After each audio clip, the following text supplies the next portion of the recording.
Jake and also by a few of the members of the team. I'm going to fly loads of birds for you, and just to give you a bit of an idea what happens, we start traditional one bird at once, doing a bit of commentary. I'll tell you its name, where it's from, what it does, all that sort of stuff. And then about 10 minutes before the end, I'm going to put a piece of music on, and I'm going to just let out loads of birds. So instead of just having one bird out, we'll probably have around about 23 today, maybe 24 birds, all flying around at the same time. And it's really why I set the Bird of Prey Centre up. In fact, on Good Friday, we were 28 years old. So I've been running it 28 years. I started off the centre, I opened it originally in Alderley Edge and outgrew that plot, where I had 14 birds of prey, a pot-bellied pig, a Pygmy goat and a faithful spaniel dog. And I opened the doors, I lived in a caravan, no running water, and everybody said I was mad and that it wouldn't really do anything. And now I work all over the world, and we have a team of people working both here and in Africa as well. So it's about a dream really. And I always say to the kids that are going to schools and also work in prisons and stuff like that, I say follow dreams. You know, dreams are what life's about. I'm not interested in all the skeptics. If you believe in something enough, you'll succeed and you'll do something of it.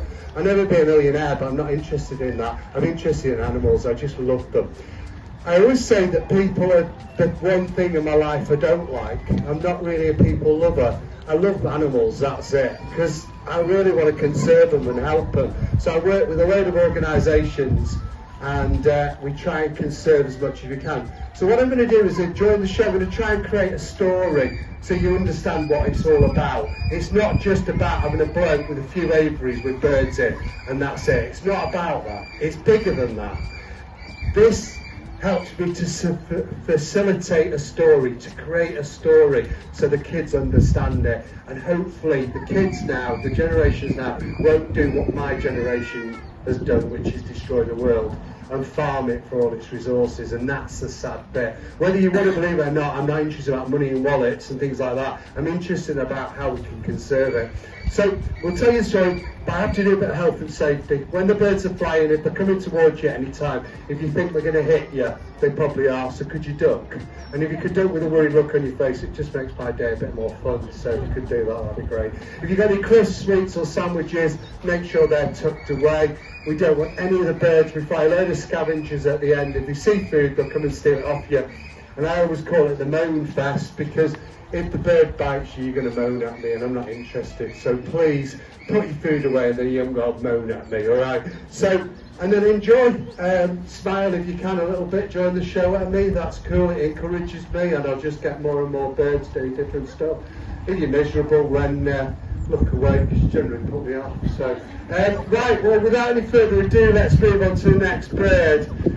Or the first bird, and this bird's called Poppy, and Jake's going to fly it for you. This is a Lanner falcon, and this bird is found out in Africa and Asia. When we say the word falcon, we're actually saying female. So a Lanner, a male Lanner, is called a Lannerette. Do you see that bird just fluff all its feathers up? That was called rouse, to rouse. And you might have heard of the expression to rouse up, to get ready. Well, that's what that falcon's doing, is it's getting ready for flying. And what it's going to do is it's going to play a game with Jake.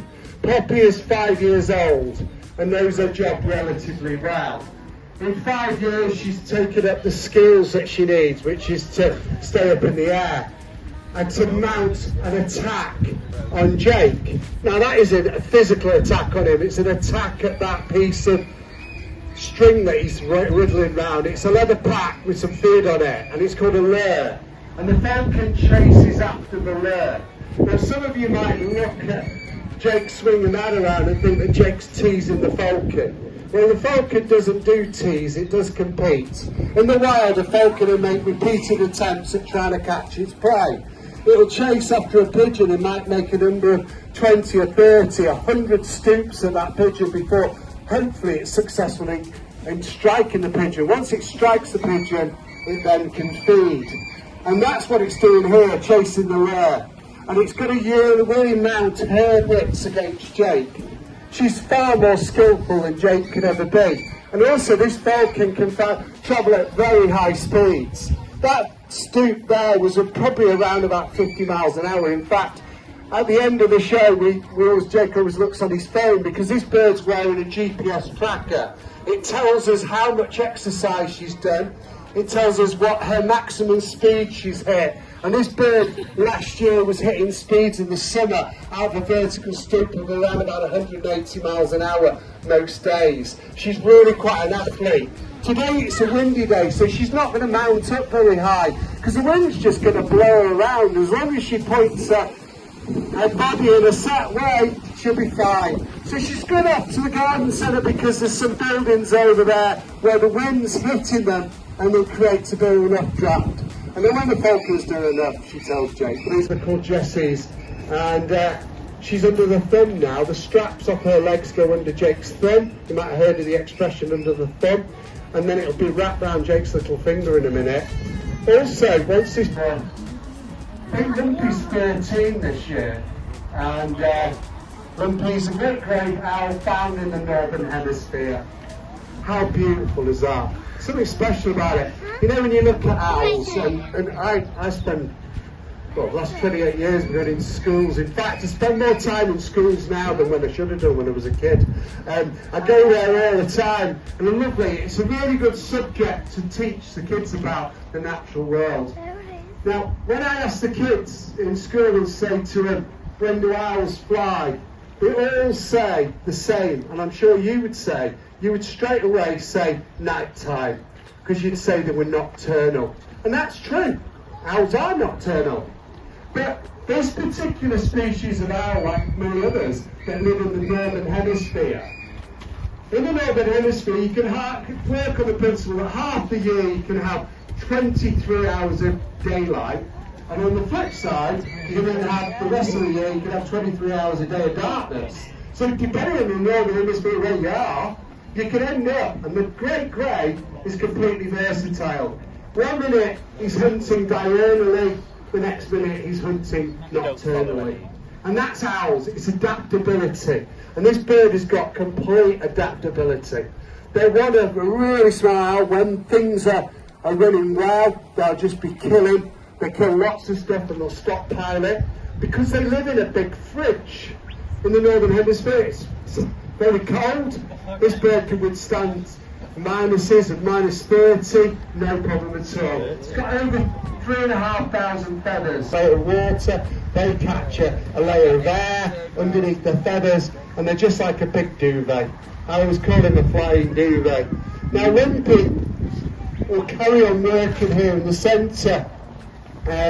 He's been flat out really, and we're hoping this year we are getting another great grey, but we particularly love him. Now he's a bit of a film star. He's done lots of telly appearances.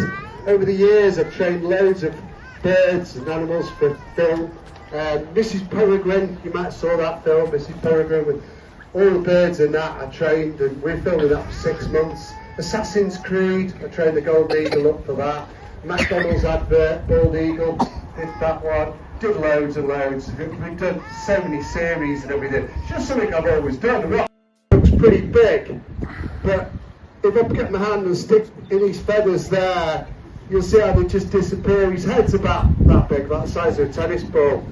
Now these have got incredible hearing. His hearing is a lot better than yours and mine. You can actually hear a mouse's heartbeat about 3/4 of the way up the arena. Because this is like a big satellite dish. It doesn't pick up TV channels, but it picks up sounds. His ears are on the outer of his eyes here. He has a high ear and a low ear. And he has one ear bigger than the other. So he has one ear further forward on his face. It's just bone and cartilage that makes it a bit more stuck out.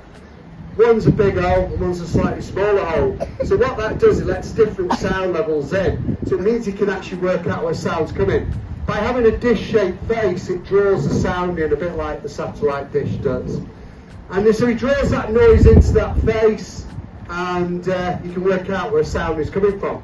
Now that hearing is so good, and he's so good at positioning sound.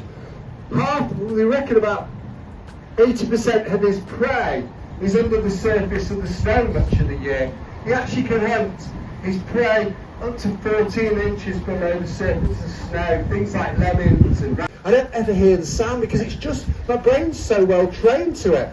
And that's how Lumpy is. Lumpy doesn't listen for big heavy sounds, he listens for the soft ones. Because in Africa for the last 18 years, I got asked a number of years ago to, oh God, don't be naughty, he falls out with you when you do that. Sorry, I'm naughty storks that like to misbehave. They've got them too, I've got to tell you about this. The birds all know each other, but we call this bird Lance. Lance doesn't like our storks. He used to fly with them, but the storks like to bully him. So he decided he tries to bully them, and it's just, they have this like complete and utter, like a little bit of rivalry as you saw then. So he gets his toes pecked if he goes too close, and he gets mad with them anyway. So this bird is the equivalent out in Argentina as say our buzzard over here. I do find these have got a little bit more ability than our buzzard. They're just very, very good at what they're doing. So what Jake's doing is, this wind's quite strong, and Jake's just trying to get Lance's position, what he wants to do when he's dropping over you, because we want Lance to fly over some of your heads and go through the gaps, or we want him to go and do what he's doing now, which is soar. So Jake's asking him, by waving him on, to do a little bit of flying around and show you his ability. What this bird is trying to do is get to the point where he sets his wings. Once he sets his wings, he's not having to work very hard. But when he beats his wings like that, he's using energy. Once he sets them and puts them out like a plane, he's gliding. And that's the bit he really, really likes, because he's not using any energy. And so that bird was trying to find and see if there was a little bit of air that could go up. Now he's clever, because he's learned, with the wind being like this, if he gets too carried away, he could get blown miles away from the centre. He doesn't want to get blown away from his home. This is where he lives, this is where he gets fed, and he gets looked after. If he flies away from here, he's got the risk of having to do it all for himself. So instinctively he stays to his homeward territory. You might have heard how animals have territories. That's an area they live in. They get to know it really well. A bit like us, maybe living in a town or a village or something. You get to know it really well. You know where the shortcuts are and where everything is, where all the different shops are and everything you need. Well, birds are no different. They have an area, they know it, they get to know it very, very well. And Max knows that. And Max is trying to find, he's working out in his mind, is he going to fly over people? No, he said to Jake, no, it's too dangerous today, I'm going to injure myself. So he's going to try and have a little play. Oh, it's just that wind is so strong. He's saying it's blustery, I'm just going to go with it, I'm going to end up miles away. So we'll just let him do what he wants to do. Oh, Jake, that should be a nice flight. We'll get Jake going over from that side there. Stop here, Jake, on these front rows if we can, and see if we can get Max just up and down. Watch Max as he flies over you. Lance, sorry, Max, I don't know why I said that. Lance, as Lance goes over you, he'll pick his route. Lovely, well done. That's really skillful, that. He's flying over the wind, across the wind. So he gets his food as the falcon did, he's put his wings around it, he's protecting it, he doesn't want anybody to steal it. So he'll just have that, he's got a bit of a big reward, but I know that Jake's going to put him over where he needs to be, and then we can see if we can get a catch. In a second or two, he'll go up and say, oh,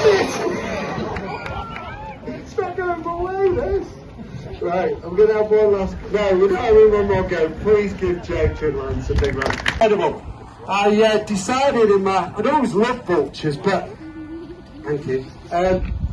When I was in my early 20s, I saw this guy on the telly go and sit with mountain gorillas in Africa, David Attenborough, and it really, really inspired me. I loved Africa, but I decided I was going to go and live with the mountain gorillas, and that's what I did. I did it in Zaire. There was a civil war on, but I lived with mountain gorillas. And I just packed my bags. Mum and Dad thought I was mad. My mother thought she'd never see me again, but I was all right. I was fine. I just one day just turned up, said that's what I was doing. But while I was out there, obviously I wanted to see the birds of prey. But I become obsessed by this particular species because everywhere I was going and staying there was hooded vultures. They live around, half the population live around the people, and half the population live on the open savannah. And they're a vital part of everyday life in Africa. So many animals rely on them. Now lots of people think of vultures as being dirty and smelly. They're actually not.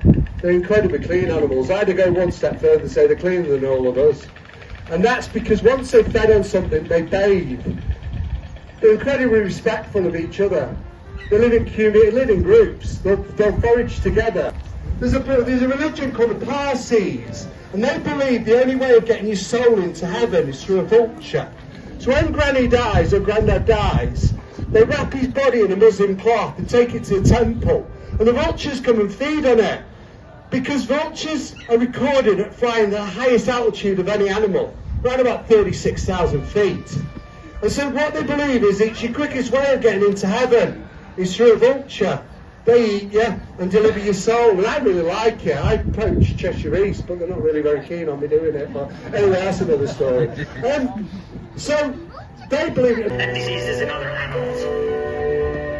Over 70% of them are may becoming extinct in the future, so we focus a lot on trying to spread awareness and giving people the information they need to hopefully try and make a difference. So across the world, vultures are having quite a real time of it. They're the fastest declining animal in history. The more that people know, the more hopefully something can be done to save the vulture in the wild. That indirectly will help species and ecosystems, including this one.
What this is a natural ecosystem where we're joined by kites which always join the vultures. White storks are always around at some stage of the year living with the vultures. The secretary bird you see at the back would be around the vultures because a dead carcass is going to encourage things like mice and rats and in turn the snakes will come in and the secretary bird will kill the snakes. Everything's linked, but it's all triggered off by that vulture circling round, feeding that lion, feeding that hyena, and all living together, all from this, and at the end, these all get to feed.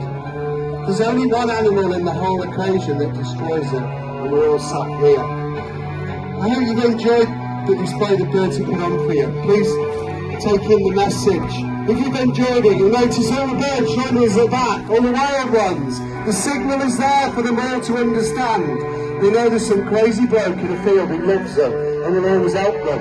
I'm on their side, I'm not against them. And that's how an ecosystem works. A big group together supporting each other. You've been a lovely audience. I hope you enjoyed the rest of your Easter. If you have enjoyed it, then talk about us. If you haven't enjoyed it, don't bother coming back. Thanks again for being a wonderful audience here again. And